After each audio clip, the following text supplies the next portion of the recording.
حضرت محمد صلی اللہ علیہ وآلہ وسلم کی معراج۔ حضرت ابو ہریرہ رضی اللہ عنہ ایک مرتبہ مدینے کے بازار سے گزرتے ہوئے ٹھہر گئے۔ اے بازار والو، تمہیں کس چیز نے عاجز بنا دیا ہے؟ مسجد میں نبی صلی اللہ علیہ وآلہ وسلم کی معراج تقسیم ہو رہی ہے۔ کیا تم نہیں حصہ لینا چاہتے؟ لوگ دوڑے ہوئے مسجد میں گئے۔ حضرت ابو ہریرہ رضی اللہ عنہ وہیں ٹھہر گئے۔ لوگ واپس آئے تو آپ نے فرمایا، تم واپس آ گئے؟ لوگوں نے کہا، ہم مسجد میں گئے اور ہم نے کوئی چیز وہاں تقسیم ہوتی نہیں دیکھی۔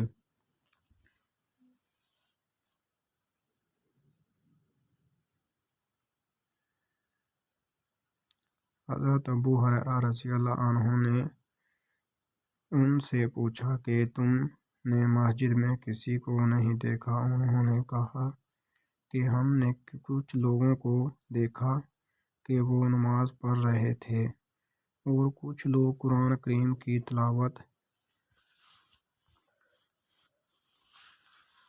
کر رہے تھے، کچھ لوگ حرام و حلال کا مذاکرہ کر رہے تھے۔